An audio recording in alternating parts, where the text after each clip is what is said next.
Hey guys, it's the Coaster Battle. I'm here with an awesome not amusement park battle. It's a coaster countdown. These are my top roller coasters at Hershey Park that I rode. I didn't ride any wooden coasters at Hershey Park, which kind of stinks. I wish I did. But the coasters I've rode were some really good ones, so let's move on. Number 7 is the Trailblazer. This is a good ride.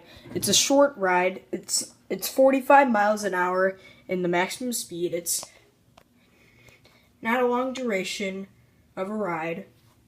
Not too tall. Just the mine train. Number 6 is the Super Dooper Looper. The Schwarzkopf Looper. This ride features the first inversion ever on the East Coast, which is pretty cool.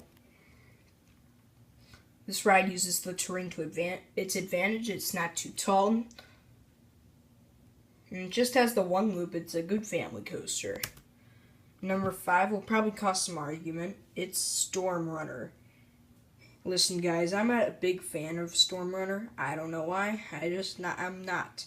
It's a pretty good ride, but I'm not just the biggest fan of it.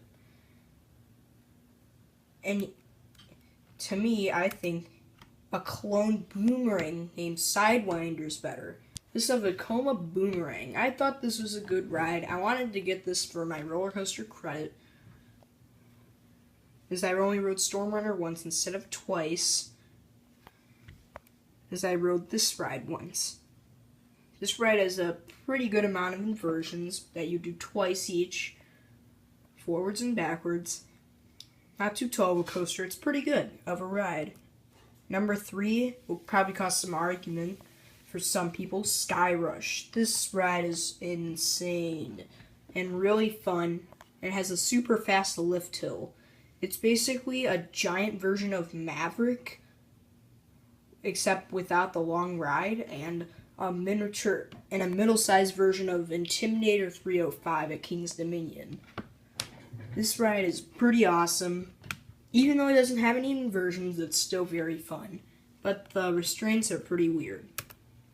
Number 2 in my list is Great Bear, the B&M invert. This is an interesting invert. This is probably my favorite B&M invert I've ridden. This ride uses the terrain a little bit and has a pretty interesting drop.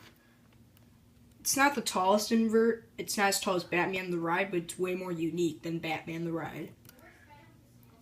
And number 1 won't be a surprise to anyone. It's the Fahrenheit. This ride is a crazy ride. Not the tallest or the fastest ride, but it has one of the steepest drops in America, a 97-degree drop. It's only a minute and a half, but it has a lot of inversions and intensity. That's one reason why I like this ride. And those are my top 7 roller coasters at Hershey Park that I've rode. Stay tuned for more videos.